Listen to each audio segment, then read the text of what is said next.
This is Dr. Caravan Koichi Iwasa here in Tokyo and with Mr. Zach Miller. Welcome, Zach. Thank you. So this is a podcast around the world owned by Dr. Caravan, and today is a special guest from to our podcast episode. Would you tell your brief self-introduction, or just name or where you come from or something like that? I'm Zach Miller. I'm from the United States.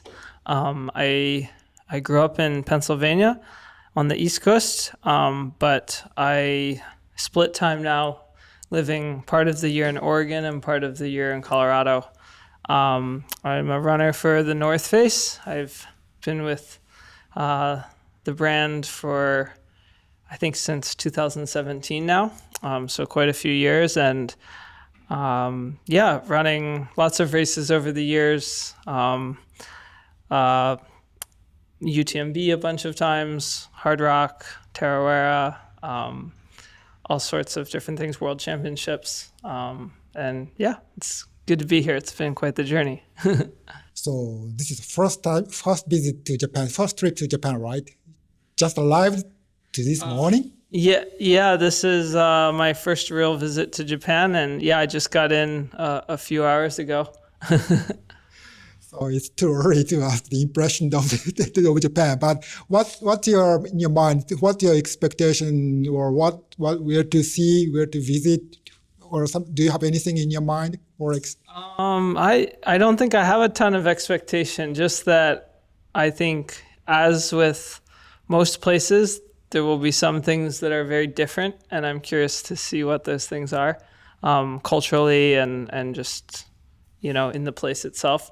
And then there'll probably be a lot of things that are the same, because I find that as I travel the world, we're the same in a lot of ways. Not a whole lot of expectations, just want to experience it and take it in. Good.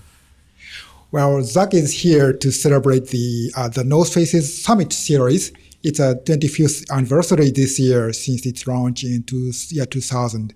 So to celebrate this milestone, the North Face is hosting events where athletes will share their stories and challenge and adventure. And you will show up in two venues, I heard. So one in Kyoto in Friday, and one in Saturday.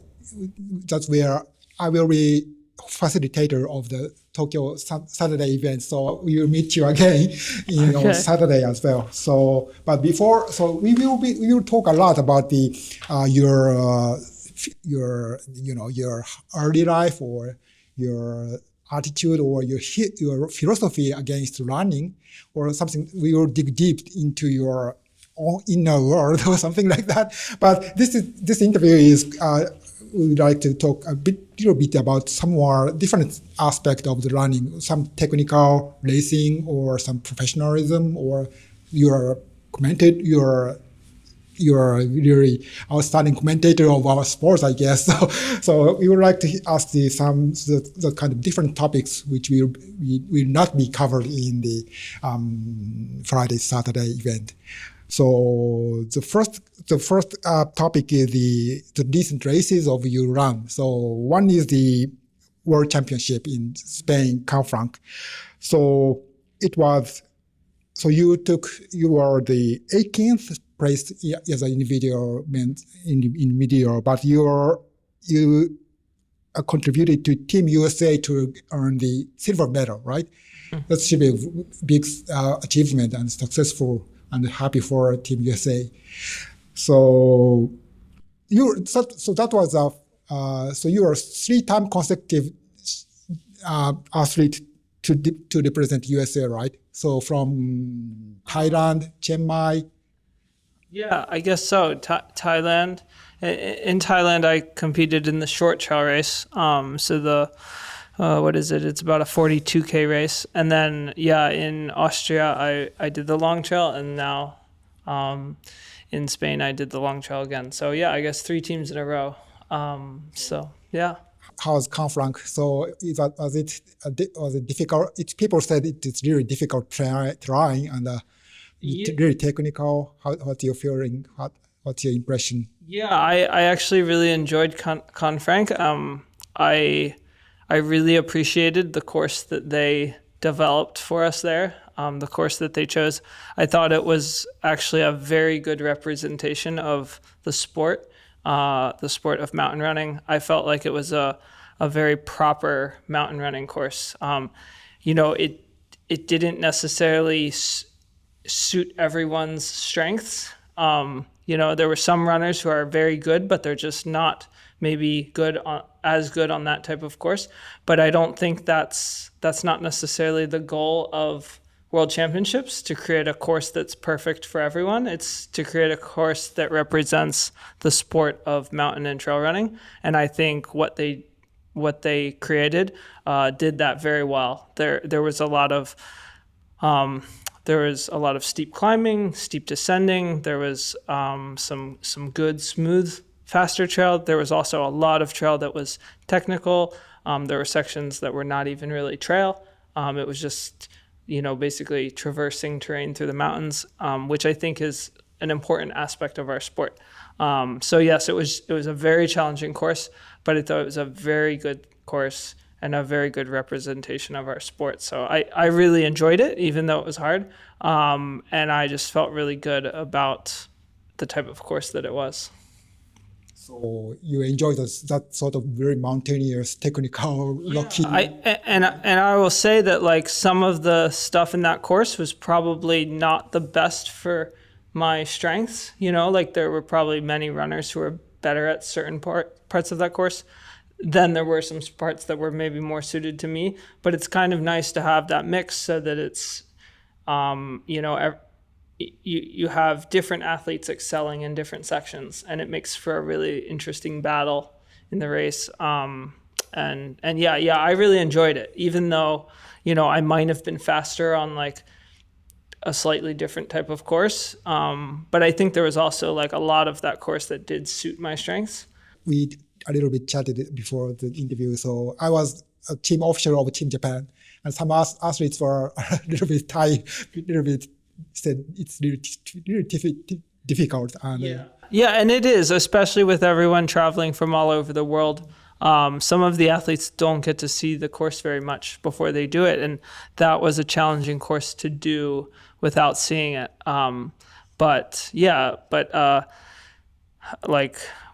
We can commend all of the athletes who got out there and fought very hard on the course, because it was certainly very challenging. And so I had one question. So you represented the Team USA 3 times, but before the COVID, you ran the Pennygrossa as well, right? Yes, yeah. Yeah. So does representing your USA and aiming for World Summit holds a special meaning to you, different from UTMB or Hard Rock 100? Yeah, I think so, because one, it's just always special to represent your country, and two, I think to the general public and to myself growing up watching sports, something like the Olympics or the World Championships was always kind of like in your mind the pinnacle of the sport, even though in some sports maybe there's another race that's not World Championships that is more the pinnacle.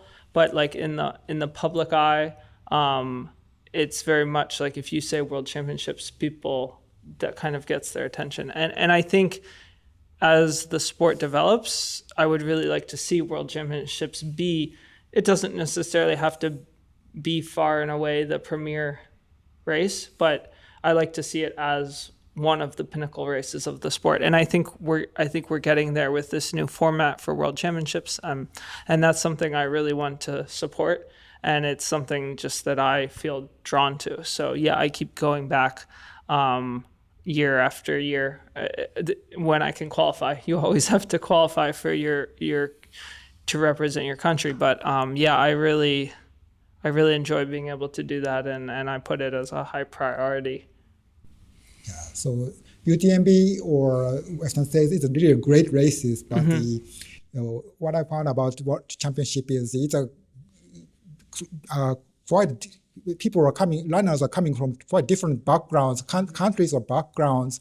Well, yeah, Team USA or France, Spain is quite group of elite athletes, but Japan or other countries are not so much as competitive as those runners from Europe or United States. So, but people share the story and the terrain, and with the same purpose, representing their countries. It's a quite unique event, and that I really enjoyed, and I found some runners have enjoyed that kind of experience and take it back to their home.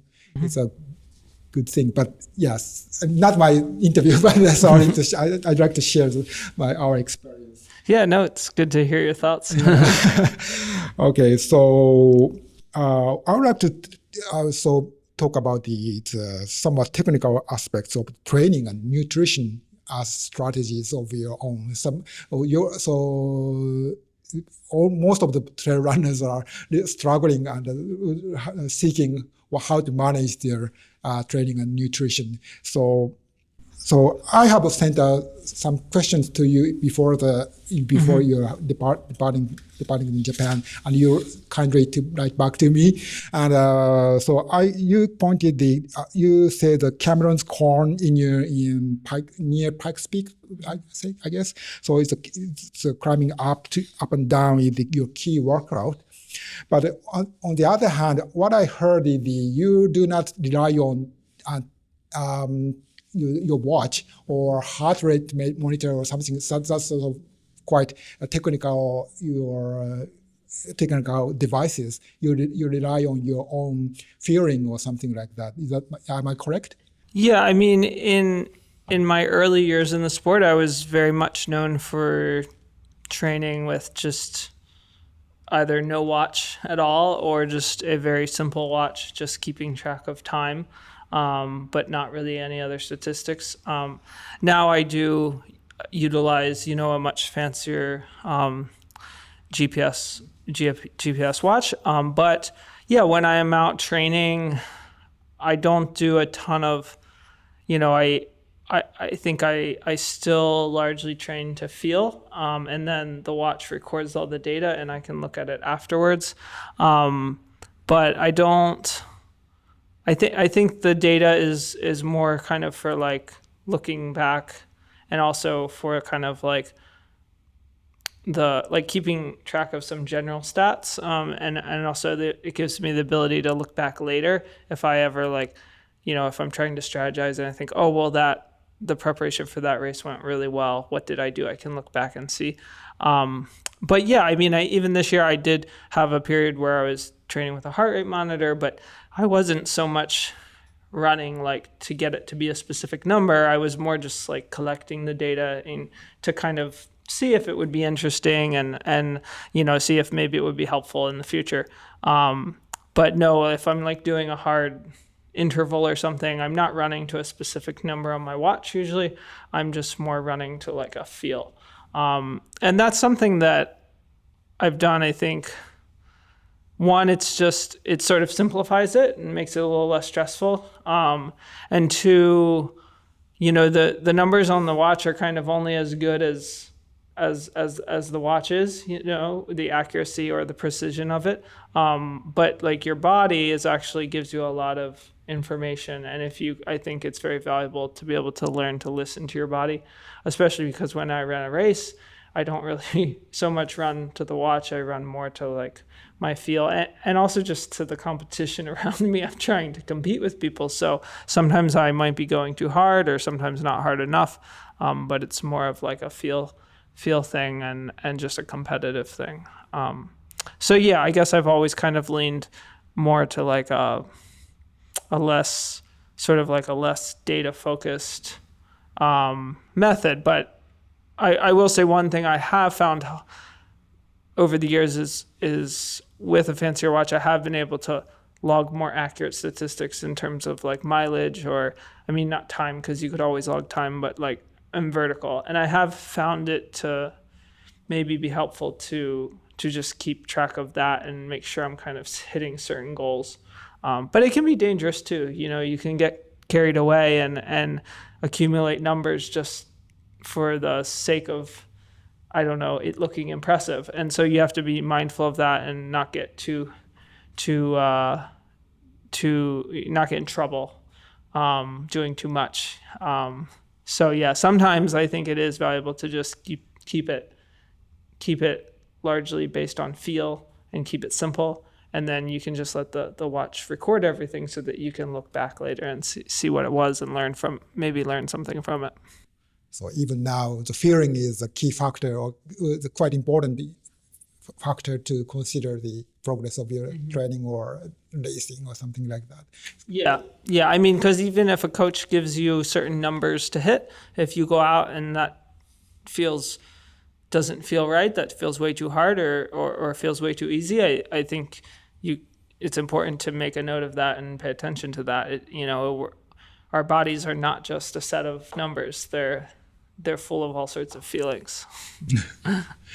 Wow, quite interesting. So the next one is the nutrition. About nutrition? So you mentioned your girlfriend is a dietitian, and then she helps with your strategy as an athlete. So how has your strategy specifically changed with her help, or what did you learn, or how did you change with the help of your girlfriend as a dietitian's help? Yeah, I think, one, she just helps me understand things better. So she'll explain to me like the science of how something works so that I have a better understanding of like, well, why is the sodium important, or why is the water important, or why is it important to have the sugar and the water and the sodium, combined. So she helps explain those things, which then I think can help it feel like I can sense the importance of it and kind of understand why I'm doing it. And then the other thing is she kind of helps me strategize more. She helps me to kind of check things in training to kind of see if we're on the right track. And we just do a lot of like trying things or some, at least we do some, trial and error, trying different things and seeing how I respond in training in hopes that on race day it goes well. But yeah, largely I think it's just her helping me to understand things better, and then having more of like a plan going into race day instead of just being like, oh, well, I'll just eat some stuff and I'll just drink when I'm thirsty, even though that can be a good guide. Being a bit more calculated, trying to limit like the errors on race day by having a plan and being a more calculated effort. You're famous for your own recipe for a drink mix or gels or something like that. So that's just your recipe will be polished with her. Yeah, that was more like in my very early days. I had some things that I would mix up when I was not supported by as many brands and things. But even now, like I'll kind of play with sometimes several nutrition products and combine them to try to get the right amounts of like carbohydrate and sodium and fluid that I want. So yeah, it's kind of a fun science experiment to play with, but also trying to find a way to not make it too complicated, because you can very quickly make it, I think, much more complicated than it needs to be. So, like the same thing in training, it can go overboard and you have to be careful of that. Good. Time is limited, so this is the last but not least question about the future of our sports and community. Our sports growth and community. So you give me an answer to my question. So that we need to be very mindful in our decision making about what is important for the sports. That's what you sent me. So in your opinion, who needs to do what to make those mindful decisions, like athletes, race organizers, or just runners like myself?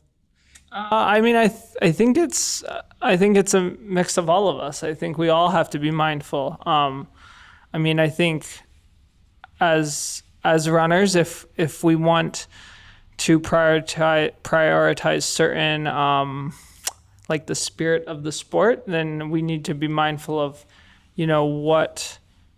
how are we handling ourselves at races and in training, and sort of what are our methodologies, and what are the sort of things that we're investing our time and energy in, and where are we putting our support? What sorts of events, what sorts of races are we racing and supporting, and what sorts of I don't know, maybe even sort of like what sort of things like gear and things are we buying, and what are we maybe not buying, and you just kind of have there's a lot of little things that you do that have an impact. And I think just being mindful of those things, and trying to,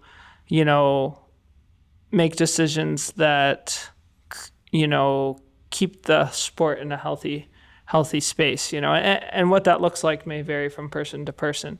But yeah, and then from the race directors and organizers perspective, I think,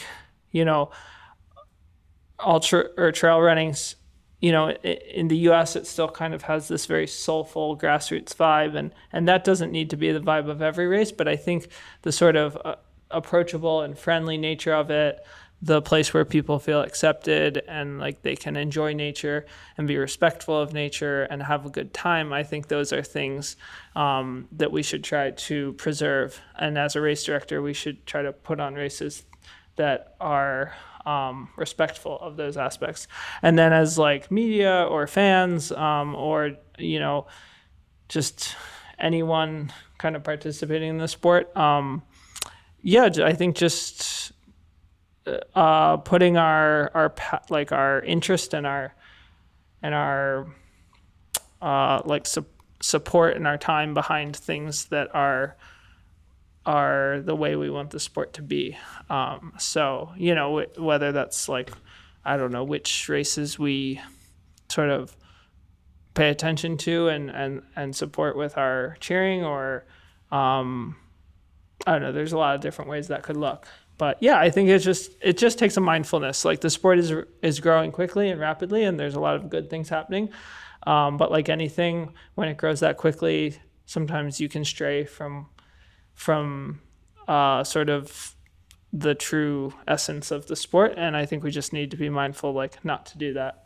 But that said, like, it doesn't need to look the same everywhere. But I think there are some key values,